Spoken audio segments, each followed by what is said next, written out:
Elvis. Un nom plus célèbre que celui de n'importe quel leader ou de n'importe quelle superstar d'Hollywood. Elvis. Il a vendu plus d'1 milliard de disques, a été la vedette de 31 longs métrages et est passé à des dizaines de programmes télévisés. Elvis. Il a fait l'objet d'innombrables documentaires télévisés, de centaines de livres et de milliers d'articles de journaux et de magazines. Il vaut plus aujourd'hui que ce qu'il valait à l'apogée de sa carrière.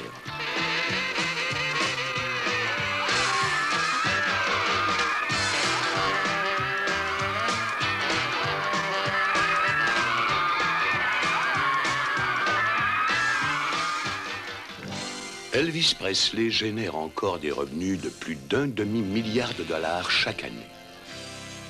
Son talent, sa renommée et son influence sont si durables qu'Elvis ne pourra jamais vraiment mourir. D'ailleurs, plusieurs personnes croient que le King vit toujours et que sa mort en 1977 était pour lui la seule façon prudente de prendre sa retraite.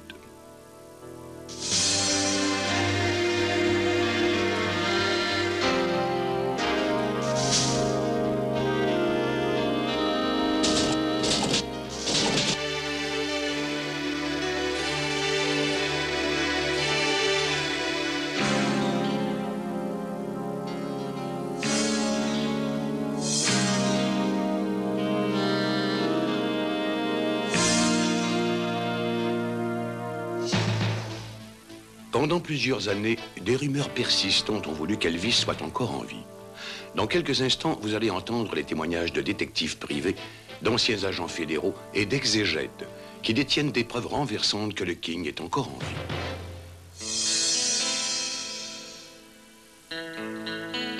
Le 16 août 1977, le monde entier est plongé dans le deuil en apprenant que Elvis Presley, le roi du rock'n'roll, est décédé.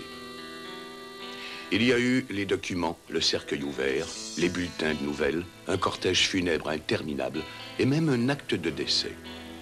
Mais Elvis a-t-il vraiment quitté ce monde pour toujours? Gail Giorgio, auteur d'un livre intitulé « Elvis est-il vivant ?», croit qu'Elvis a simulé sa propre mort et qu'il est encore en vie aujourd'hui. En 1977, elle a entrepris d'écrire un roman fondé sur cette hypothèse intitulé « Orion ». C'était le 16 août 1977 et comme tout le monde, j'avais entendu qu'Elvis Presley était mort. Et puis 3 jours plus tard, après avoir écrit plusieurs articles sur lui dans mon journal, je décidai d'écrire un roman que j'intitulais Orion. Une fiction à propos d'une superstar qui met en scène sa propre mort. Je voulais essayer de capter l'essence profonde de quelqu'un comme Elvis Presley. En définitive, j'ai vendu le manuscrit à Simon & Schuster et j'ai reçu une grosse avance de 60 000 $. On a décidé qu'il y aurait une grosse opération de promotion au moment de la sortie du livre et puis, très peu de temps après, j'ai reçu plusieurs appels téléphoniques me disant que mon livre était introuvable. Une dame de Pennsylvanie m'a dit que la libraire chez qui elle avait essayé de l'acheter avait dit que 2 hommes en complet veston étaient venus chez elle et lui avaient acheté la totalité des exemplaires. J'ai appelé New York, j'ai laissé mon nom, mais personne ne m'a rappelé. Je ne comprenais pas pourquoi payer un auteur 60 000 $. À l'époque, c'était une somme énorme pour un premier livre. Pour ensuite ne pas distribuer le livre en librairie. Ça n'avait pas de sens. Eh bien, ils ne m'ont même pas rappelé. J'ai même appelé mon distributeur qui m'a dit « Ils m'ont dit de retirer le livre ». Entre-temps, un investigateur du département du shérif du comté de Los Angeles a eu une expérience étonnamment similaire. Son nom est Monte Nicholson. Le livre de Gail Giorgio, Orion, et le mien, l'arrangement Presley, ont été écrits à peu près à la même époque, mais aux 2 extrêmes du continent américain. Gail Giorgio et moi-même n'avions absolument aucune idée l'un de l'autre. Et pourtant, nous avons rapporté exactement les mêmes faits qui ont entouré le mystère de la prétendue mort d'Elvis à partir de sources différentes et totalement indépendantes. Et autre coïncidence, mon livre, l'arrangement Presley, exactement comme celui de Gail, Orion, a disparu des rayons de librairie très peu de temps après sa publication. Et quand je posais la question à mon éditeur en disant que des amis à moi avaient essayé de commander le livre en librairie mais qu'on avait refusé de prendre leur commande, il m'a dit qu'en 35 ans de carrière, il n'avait jamais vu une chose pareille. Mais quand j'ai parlé à Gail Georgiou, elle m'a dit qu'il lui était arrivé exactement la même chose pour Orion. Les romans fictifs que sont Orion et l'arrangement Presley se rapprochaient-ils trop de la réalité? Presque immédiatement après l'annonce de la mort d'Elvis, des questions troublantes qui étaient restées sans réponse ont refait surface. Pourquoi la police de Memphis a officiellement clos le dossier du décès d'Elvis Presley avant qu'il soit médicalement et scientifiquement possible de déterminer pourquoi et comment il est mort? Pourquoi le contenu de son estomac n'a-t-il pas été analysé? Ce qui est la négation même d'une véritable autopsie. Pourquoi n'y a-t-il pas eu d'enquête? Pourquoi le parquet de Shelby n'a-t-il jamais été officiellement chargé de déterminer s'il y avait eu ou non délit? Pourquoi toutes les photographies sur les lieux du décès ont-elles disparu? Pourquoi toutes les notes préparées par le médecin légiste ont-elles disparu du dossier officiel? De même que la totalité des rapports toxicologiques. Gail Georgiou a obtenu copie du rapport d'autopsie d'Elvis. Elle et moi l'avons étudié ensemble. En 18 ans, j'ai vu beaucoup de rapports d'autopsie et assisté personnellement à beaucoup d'autopsies. Je sais donc très bien comment ça se passe et je sais très bien ce qu'il doit y avoir dans un rapport d'autopsie. Ils sont toujours très complets. On y indique le poids, la taille des organes, la coloration de la peau et d'autres choses comme le pourcentage de blocage du système cardiovasculaire et le poids. On y indique également toutes anomalies ou indices d'anomalies. En général, les rapports d'autopsie ont entre 40 et 50 pages et ils sont très fouillés. Celui que nous avons vu, Gail et moi, n'a que 2 pages. Il y manque toutes les informations pertinentes que l'on trouve normalement dans un rapport d'autopsie. Et dans le cadre de n'importe quelle enquête normale, un tel rapport d'autopsie serait considéré comme incomplet et inacceptable. Pour moi, un médecin légiste qui se permettrait de présenter un rapport d'autopsie comme celui-ci ferait mieux de s'autopsier lui-même. Plusieurs supposent que le corps exposé dans le cercueil ouvert lors de la veillée mortuaire n'était pas du tout celui d'Elvis Presley. On a entendu des gens passant à côté du cercueil dire « ça ne lui ressemble pas, il a un petit nez aplati alors qu'Elvis avait un nez très classique ». Ils ont également observé des traces de sueur sur le corps exposé.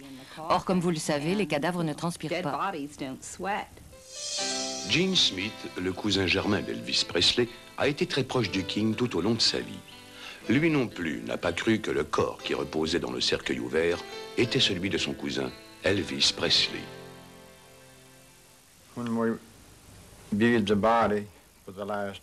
Lorsque nous avons vu le corps pour la dernière fois,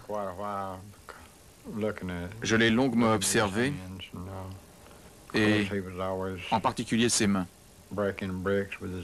Car Elvis cassait des briques avec ses mains. Et il avait le tranchant de celle-ci plein de cales. Le nez était petit et aplati.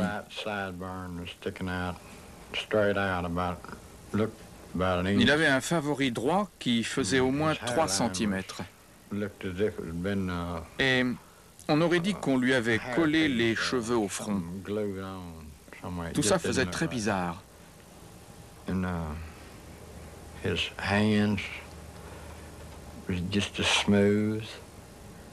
Alors qu'il avait les mains aussi douces que le derrière d'un bébé, on aurait dit qu'il transpirait à la bordure des cheveux. De la sueur ou de la colle, je ne sais pas. Je ne crois pas que c'était lui.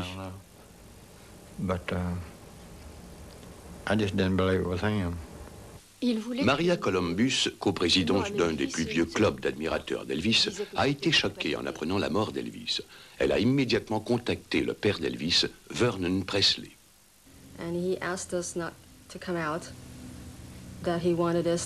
Il nous a demandé de ne venir qu'une semaine plus tard à Memphis parce qu'il y aurait trop de monde, la presse, etc. Tous les membres de la famille auxquels il tenait devaient venir à Memphis. Ce serait plus tranquille et plus propice pour se parler. Nous avons donc accepté, mais quand nous sommes arrivés une semaine plus tard, nous avons eu un sentiment de factice, d'irréalité.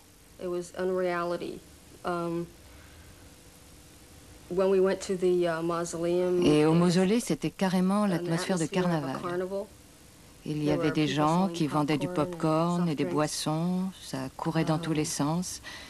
Et les gens se faisaient prendre en photo devant le mausolée, à côté du garde.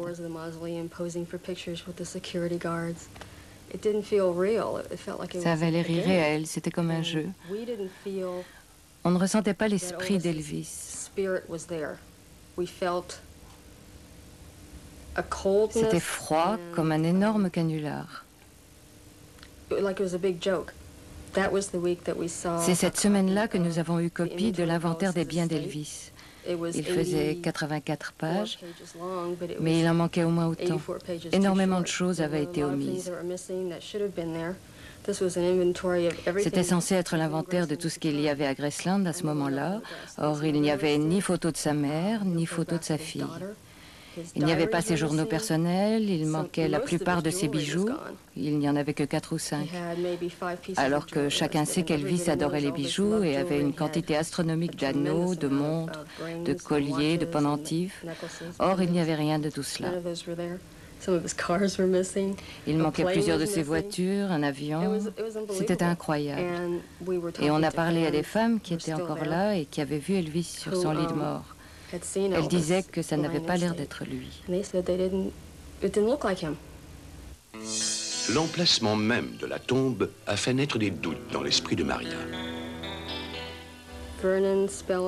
Vernon a fait graver le prénom d'Elvis sur la pierre tombale avec 2 A, alors qu'il avait officiellement fait supprimer un des 2 A sur son certificat de naissance. Tout comme Elvis d'ailleurs, qui signait tous ses contrats avec un seul A. Son certificat de mariage n'en avait qu'un et son livret militaire également.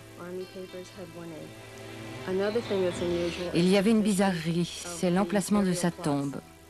Elvis ne repose pas à côté de sa mère, il est entre sa grand-mère et Vernon. Or, ce n'est absolument pas ce qu'il aurait voulu. C'est un point dont beaucoup de ses fans se sont étonnés.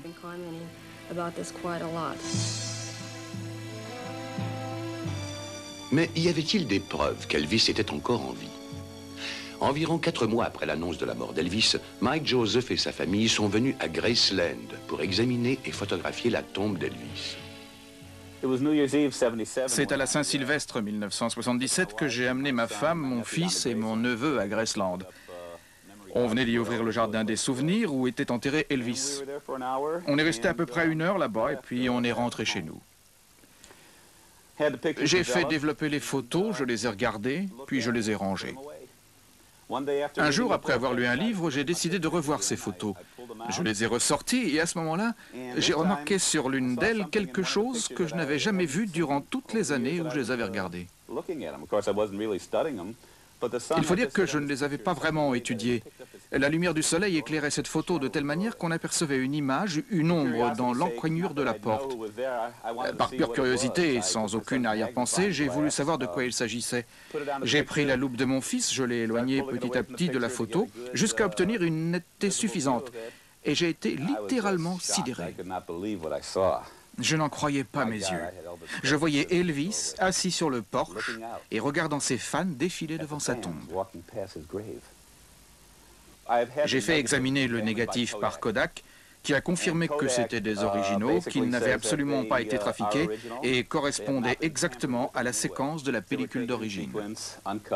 Ils ont pu déterminer, d'après le numéro d'émulsion, que celle-ci avait été fabriquée en 1977, car chaque rouleau de pellicule porte la date de fabrication et le numéro d'émulsion. On n'aurait jamais pu, même en les payant, faire dire à Kodak ce genre de choses si ce n'était pas vrai. Voici la première photo. On n'a pas pu s'approcher de la maison. Ça, c'est la voiture de l'agent de sécurité. C'était encore un peu le chantier, c'était trop tôt, on n'avait pas encore ouvert le musée. et la maison était fermée au public. Voici la tombe d'Elvis, et ici dans le coin, celle de sa mère. Plus tard, en 1979, son père a été enterré là, et en 1980, sa grand-mère, Minnie May, ici. Voilà la photo que j'ai prise des gens marchant avec au loin la maison. Et sur cet agrandissement de la même photo, on a juste le fauteuil sans personne dedans. On voit donc bien que ce n'est pas la photo de quelqu'un assis dans le fauteuil. Il aimait ce fauteuil. C'était l'un de ses favoris. Parfois même, il s'y faisait couper les cheveux. Et là, on voit ce qu'il voyait, lui. Assis là, il pouvait voir les gens défiler devant sa tombe. Voici mon fils, une fois de plus, bloquant le porche, et bien sûr la fameuse photo où j'ai remarqué la première fois la silhouette sur le porche.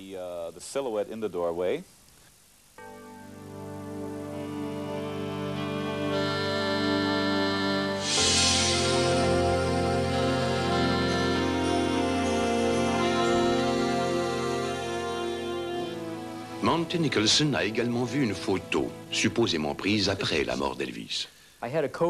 Un de mes collaborateurs m'a dit un jour en passant qu'il avait travaillé pour Elvis Presley et qu'il avait des photos susceptibles de m'intéresser. Et quelque temps plus tard, il m'a apporté des photos d'Elvis montant dans un hélicoptère qui, selon toutes les apparences, était un appareil officiel.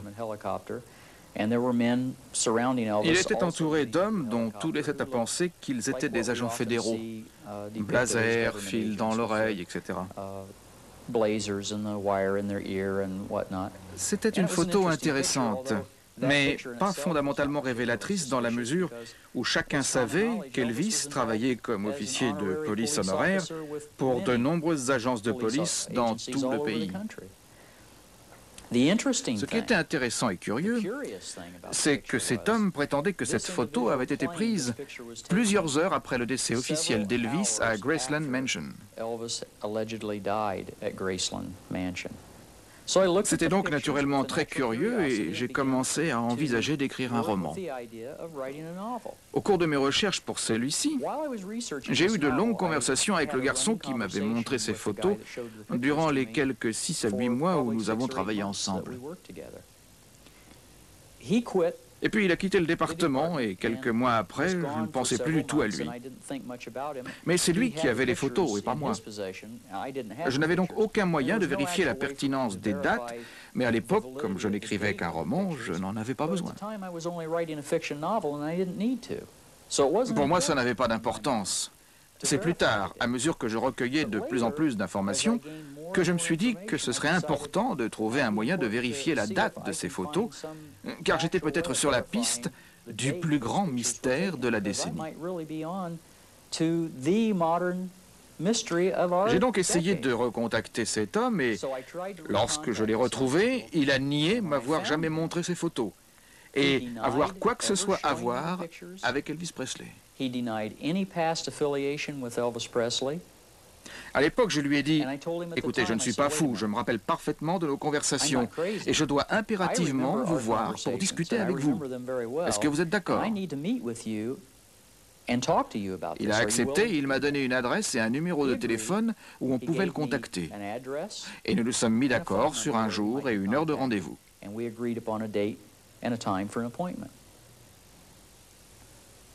L'adresse qu'il m'a donnée était celle d'une maison vide. Et le numéro de téléphone n'avait pas d'abonné. Et je n'ai jamais pu le retrouver. Je n'ai aucune idée d'où il se trouve, lui et ses photos, mais je sais que ça s'est passé comme ça. J'ai été inspecteur de police et j'ai fait des enquêtes pendant 15 ans de ma vie. Je connais parfaitement mes facultés de perception et de raisonnement, et je n'ai pas inventé ce qui m'est arrivé. Un autre fait insolite s'est manifesté lorsque Gail Giorgio a entrepris des recherches sur l'implication d'Elvis dans les services d'application de la loi. Il a toujours eu la passion de la police. Il a travaillé comme bénévole pour celle de Memphis. Il a travaillé pour celle de Denver dans le Colorado et en Californie avec la police de Los Angeles. Sa vénération de la loi et de l'ordre remontait à des années en arrière. Et du reste, lorsqu'il a été élu comme le jeune homme le plus éminent des États-Unis, c'était pour son travail de lutte contre la drogue. Il était donc très sincère quand il voulait un badge fédéral. Il a même écrit une lettre à Nixon alors qu'il voyageait sur l'American Airlines en lui offrant ses services comme agent, au sens le plus large du terme. Il l'a fait tout simplement parce qu'il croyait être en mesure de faire plus que le commun des mortels. Elvis a écrit cette lettre à Richard Nixon, président à l'époque, à bord d'un avion à destination de Washington, D.C. Monsieur le Président, d'abord, j'aimerais me présenter. Je m'appelle Elvis Presley. Je vous admire et j'ai beaucoup de respect pour votre gouvernement.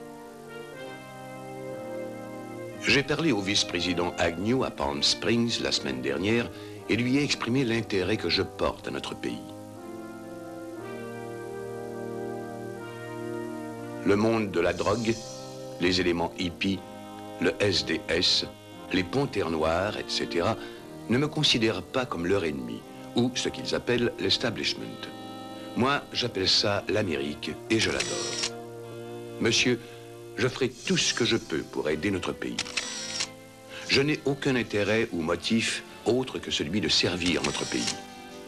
Alors je ne souhaite pas qu'on me donne un titre ni qu'on m'assigne une fonction. Je serai plus efficace en demeurant agent fédéral spécial. J'aiderai mon pays, mais à ma façon, dans mes rapports avec des personnes de tous âges. Je suis d'abord et avant tout un artiste, et je n'ai besoin que des pièces d'identité fédérales. Je suis à bord d'un avion en compagnie du sénateur George Murphy et nous discutons des problèmes auxquels notre pays est confronté. Je séjournerai donc à l'hôtel Washington, chambre 505, 506 et 507. Je suis enregistré sous le nom de John Burroughs. Je demeurerai à Washington le temps qu'il faudra pour obtenir les pièces d'identité d'un agent fédéral. On m'a dit que si je comparais cette lettre au certificat de décès d'Elvis, qui à l'évidence a été rempli après sa mort, je constaterais que c'est Elvis lui-même qui avait rempli et signé son propre certificat de décès. C'est évidemment incroyable, ça défie l'entendement quand on y songe. Ça n'a jamais été révélé. Je peux même vous dire qu'un membre de la famille m'a demandé de le vérifier. Gail a remis l'acte de décès et les lettres écrites par Elvis à Paul Wiest, un expert en graphologie spécialisé dans les enquêtes de falsification. Gail Giorgio m'a demandé d'examiner des spécimens de l'écriture d'Elvis Presley. Elle m'a fourni une copie d'une lettre écrite au président Nixon en 1970, ainsi que le certificat de décès et le rapport du médecin légiste. J'ai examiné ces documents, je les ai comparés en mesurant la pente de l'écriture, l'espacement des lettres, l'espacement entre les mots, la taille des lettres et leur forme. J'ai également fait des photocopies en transparent pour pouvoir les superposer afin de mieux comparer les écritures. Et je les ai examinées sur une table lumineuse. J'ai ainsi pu constater que sur les deux documents, la pente était la même. La taille des lettres était la même, l'espacement entre les lettres était le même et la forme de la plupart des lettres était identique. Mes conclusions après examen approfondi et mon opinion professionnelle en tant que graphologue sont que la personne qui a écrit la lettre au président Nixon est également celle qui a écrit le certificat de décès d'Elvis Presley et le rapport du médecin légiste au moment du décès. Mais la question se pose toujours. Pourquoi Elvis aurait-il simulé sa propre mort? Serait-ce simplement pour ne plus se faire remarquer?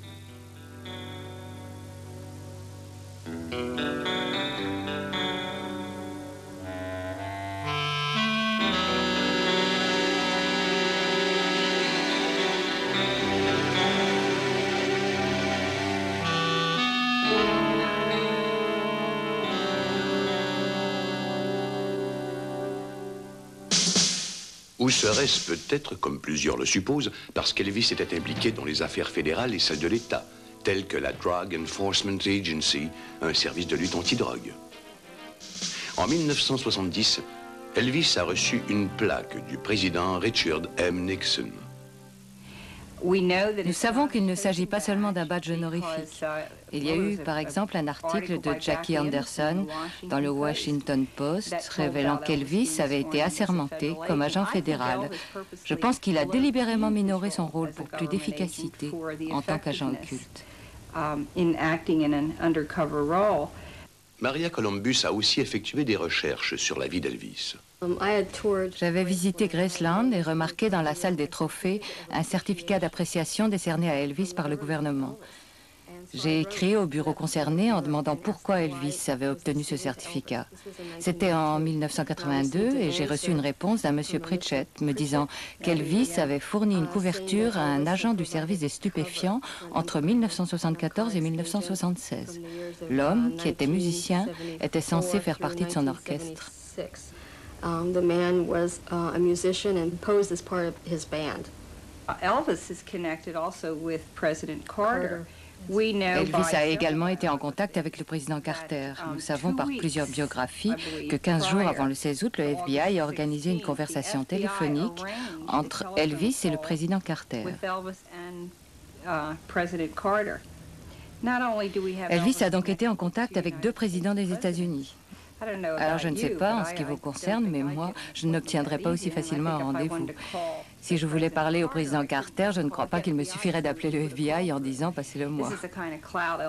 Mais Elvis avait ce pouvoir, un pouvoir tout à fait officiel. Il était agent fédéral, il n'y a aucun doute là-dessus. J'ai lu les 663 pages de son dossier au FBI et sa vie était menacée. Ça ressort clairement du dossier. Il était l'objet de menaces de mort tout à fait sérieuses.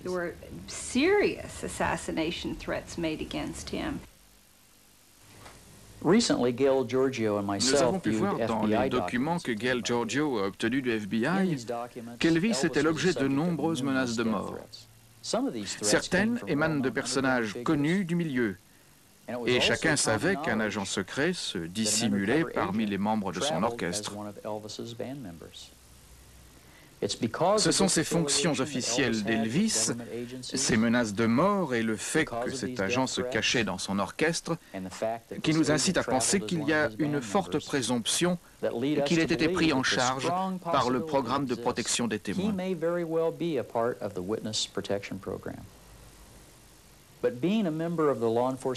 Appartenant moi-même à des services de police, il n'est pas question que je porte atteinte d'une quelconque façon au travail d'une autre agence.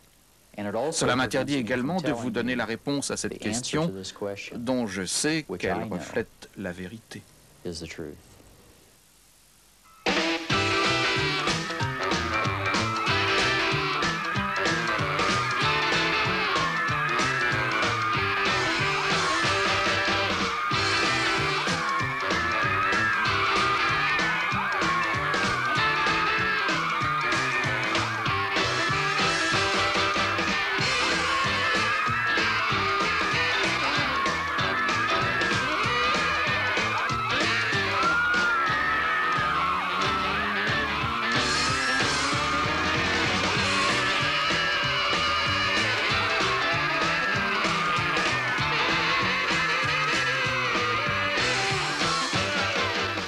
Mais si Elvis était encore vivant, plusieurs questions demeuraient cependant sans réponse. C'est l'enquête de Monte Nicholson qui a contribué à éclaircir ce mystère. Je me suis demandé durant mes recherches pour mon livre « L'arrangement Presley » comment Elvis, s'il avait simulé sa mort, assurait sa subsistance. Il lui fallait bien de l'argent. 3 faits sont apparus lorsque j'ai commencé mes recherches sur cette question. Mes sources m'ont révélé qu'en mars 1977, donc 3 mois avant sa mort, il avait encaissé 3 polices d'assurance vie pour un total de près de 2 millions de dollars. Très peu de temps après sa mort, fait numéro 2, un compte chèque privé d'1 million de dollars a disparu, disparition inexpliquée à ce jour.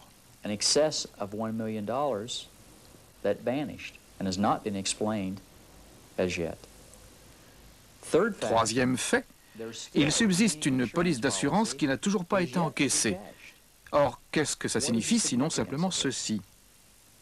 Les 3 polices d'assurance qui ont été encaissées avaient été entièrement payées Il n'y avait donc aucune fraude puisqu'elles appartenaient dès lors pleinement à l'assuré.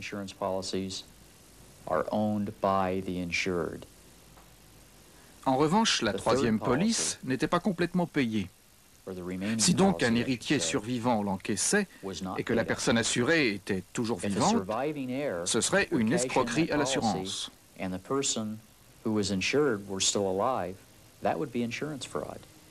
Quant au compte chèque, c'est inexplicable, il a disparu. $1 million ont ainsi disparu. Elvis est-il toujours vivant? En tout cas, la probabilité qu'il le soit semble se renforcer. Gail Giorgio et d'autres croient qu'Elvis est vivant et en santé, et qu'il demeure à Kalamazoo, au Michigan. Il y a eu un article dans un journal de Kalamazoo, juste avant le 16 août 1977, disant qu'Elvis était venu incognito. On l'avait vu au Burger King, à la galerie marchande, etc. Je ne sais pas s'ils y croyaient vraiment, ou si c'était un canular, ou bien s'ils croyaient l'avoir vu partout. Mais en tout cas, j'ai reçu un coup de téléphone, il y a quelques années, d'une femme qui était infirmière dans un hôpital de New York. Elle m'a dit que Mohamed Ali avait été soigné dans son hôpital et qu'un homme ressemblant trait pour trait à Elvis Presley lui avait rendu visite. Cela dit, la plupart des gens savaient qu'Elvis et Mohamed Ali étaient très proches, qu'ils se voyaient souvent. Elvis venait assister à l'entraînement d'Ali, etc. Cette information était évidemment difficilement vérifiable. Et puis, il y a environ 2 ans, j'ai reçu un coup de téléphone et une lettre d'une dame de l'Ohio qui avait lu dans le Cincinnati Post que lorsque Mohamed Ali avait quitté l'hôpital, il était accompagné.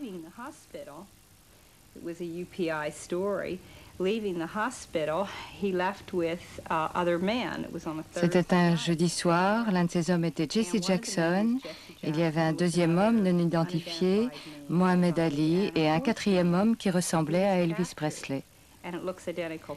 Les négatifs de cette photo avaient disparu, mais la photo avait effectivement été publiée par le journal et j'ai réussi à obtenir copie de l'exemplaire. Je l'ai envoyé à des experts en analyse faciale qui l'ont comparé à d'autres photographies d'Elvis et ont confirmé que c'était bien lui.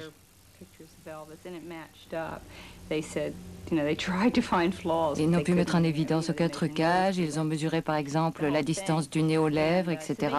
et établi qu'il s'agissait bien d'Elvis Presley. Et en novembre 1989, on a montré cette photo à Mohamed Ali qui a pu vérifier qu'il s'agissait bien d'Elvis Presley. Cette photo a également été montrée à Bill Stanley, l'un des beaux-frères d'Elvis, qui a confirmé lui aussi qu'il s'agissait d'Elvis Presley. Le plus intéressant dans cette affaire de Kalamazoo, c'est que précisément Mohamed Ali vit tout près, à Berrien Springs, mais tout son courrier porte le cachet de Kalamazoo. Donc, quand on met tout ça bout à bout, ça commence à être très convaincant.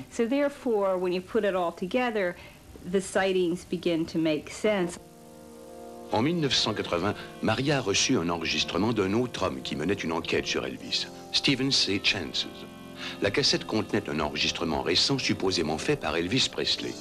Gail Giorgio a décidé de savoir si cet enregistrement était authentique. On appelait ça un monologue, mais ça n'en était pas un. Il parlait à quelqu'un au téléphone, lequel a ensuite effacé sur la bande ses propres interventions. Mais j'ai pu trouver un expert en authentification de voix qui travaille pour un important service de police au Texas du nom de Williams.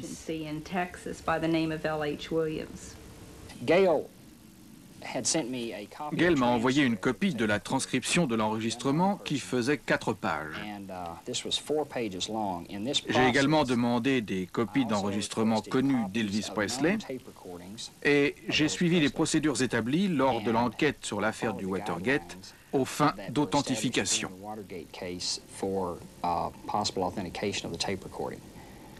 J'ai choisi les mêmes mots et phrases de la personne connue et de la personne inconnue aux fins de comparaison. Voici un exemple connu d'Elvis Presley prononçant le mot « musique ». Et voici un échantillon de l'enregistrement inconnu pour le même mot « musique ». On constate que le spectre de fréquence est le même jusqu'ici, ce qui équivaut à une identité. Fondamentalement, la voix connue d'Elvis Presley et la voix de cette bande ne font qu'une. Ce qui était dit sur la bande était encore plus significatif. Plus je l'écoutais, plus je me rendais compte à quel point Elvis était gentil et attentionné. He said things like this. I started traveling all over the world, and it's been enjoyable, but it's been a constant battle of growing beards and this and that to keep from being recognized. Anyway, the first place that I wanted to see in Germany was a place called Wiesbaden. I don't know whether or not you've ever seen Wiesbaden before, but my girlfriend was with me, and we went to a place to get something to eat. And a waitress there asked me what we'd like to have. And I said, I don't know really, what would you suggest? And she stood still. She just kept staring at me, and I started getting very nervous. Now at the time, I had a beard and I lost a few pounds, and I thought it would be very, very hard for anyone to recognize me. And then she asked me if I'd ever been to Germany in the past. And then I got more nervous. But she said, you know, I never forget a face. And then she said, I don't know how you did it. She said, I don't care how you did it. She said, I just hope that you're as happy as you've made me tonight. Si cette voix était bel et bien celle d'Elvis Presley, cela signifie qu'il serait retourné en Allemagne, au même endroit où il avait servi dans l'armée américaine en 1958.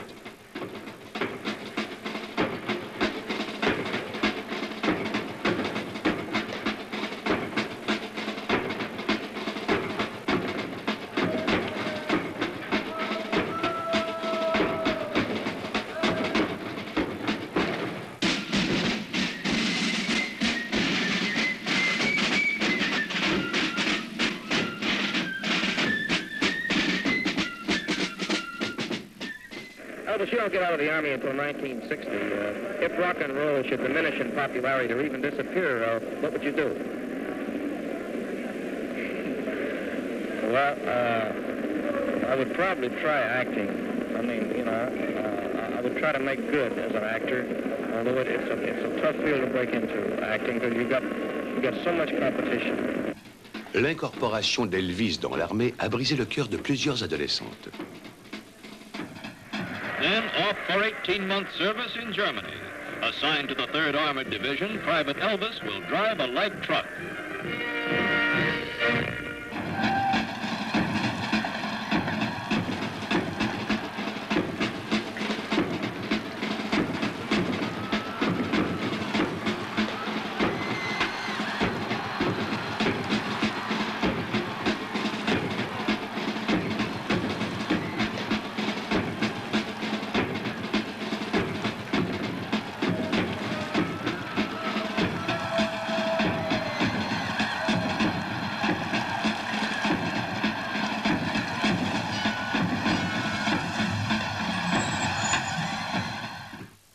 Le 27 novembre 1958, Elvis était promu soldat de première classe. 2 ans plus tard, au moment de quitter l'Allemagne de l'Ouest, il détenait le grade de sergent. Have 2 years of sobering Army life changed your mind about rock and roll? Sobering Army life? No, it hasn't. It hasn't changed my mind because I was in tanks for a long time, you see. And they rock and roll quite a bit. Après avoir écrit de nombreux articles et plusieurs livres, Gail Giorgio est encouragée par la réaction de ses lecteurs. Dans l'ensemble, elles étaient très très positives. Un élément de plus de cette mosaïque incroyablement complexe. Même un documentaire de 10 heures ne suffirait pas pour en faire la synthèse. Il y a des bandes, des photos, des appels téléphoniques, des lettres manuscrites, les liens avec le gouvernement, les documents du FBI et j'en passe. C'est trop. FBI papers, you know, you could just go on and on and on. There's so much, you know. C'est quand même sidérant de se dire qu'il y a des gens qui ne prennent même pas la peine de considérer toutes ces preuves. Si mes critiques acceptaient de venir passer 2 ans dans mon bureau, elles ne pourraient pas en sortir sans se poser la question, Elvis est-il vivant? Ross Schaeffer, dans son émission Late Night, a reçu 30 000 réponses à un sondage téléphonique. La question était, croyez-vous qu'Elvis Presley soit encore vivant? Il n'avait montré que quelques-uns des éléments de preuve et il a été sidéré de constater que 84% des gens pensaient qu'il était encore vivant. Et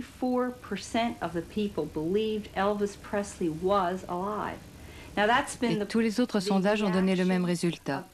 84% des gens pensent qu'Elvis Presley vit encore. This is the numbers. 84% do believe Elvis Presley is alive. Un autre morceau du casse-tête est survenu sous la forme d'un appel téléphonique que Gail a reçu tard un soir. Le 10 octobre 1988, entre 2h30 et 3h du matin, j'ai reçu un appel téléphonique d'un homme qui s'est présenté comme étant Elvis Presley. Et malgré la mauvaise qualité de mon appareil, j'ai réussi à enregistrer la conversation.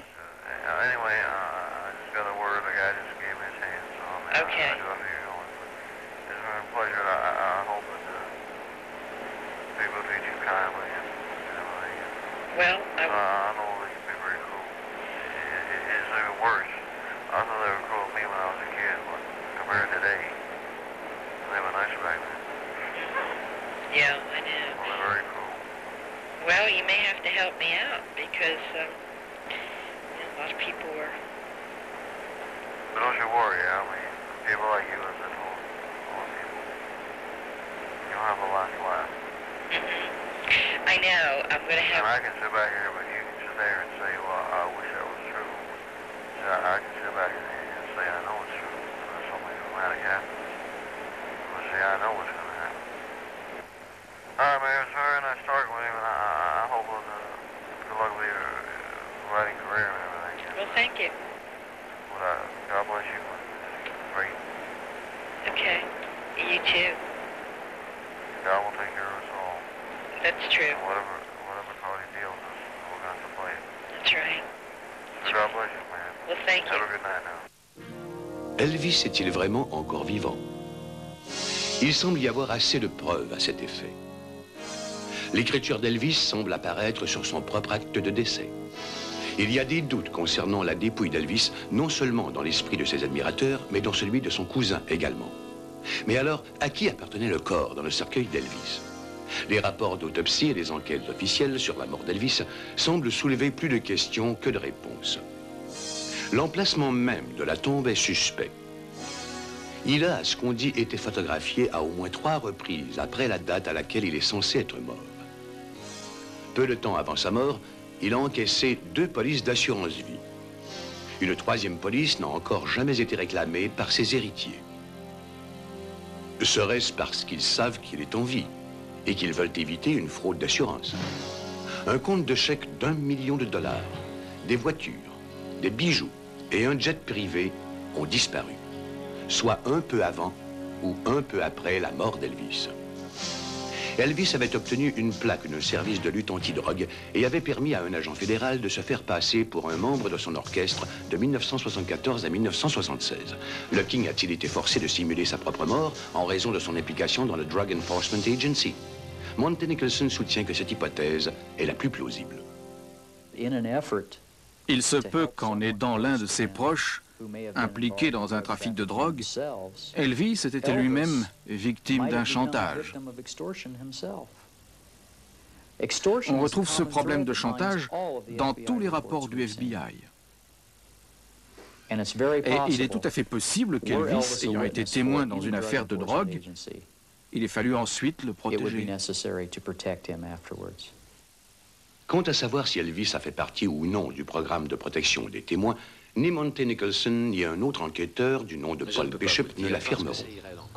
Bishop, un vétéran du département de police de Los Angeles depuis 14 ans, ne dira que ceci. Nous savons qu'Elvis a eu de nombreux contacts avec la DEA, la brigade antidrogue, et qu'il était un farouche partisan de l'ordre et a toujours proposé son aide.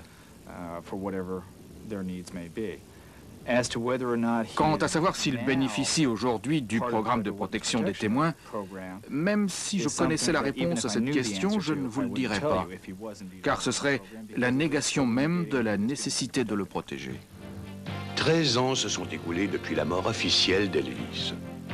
Et pour un trop grand nombre d'entre nous, encore trop de questions demeurent sans réponse. Le dossier Elvis n'est pas encore fermé.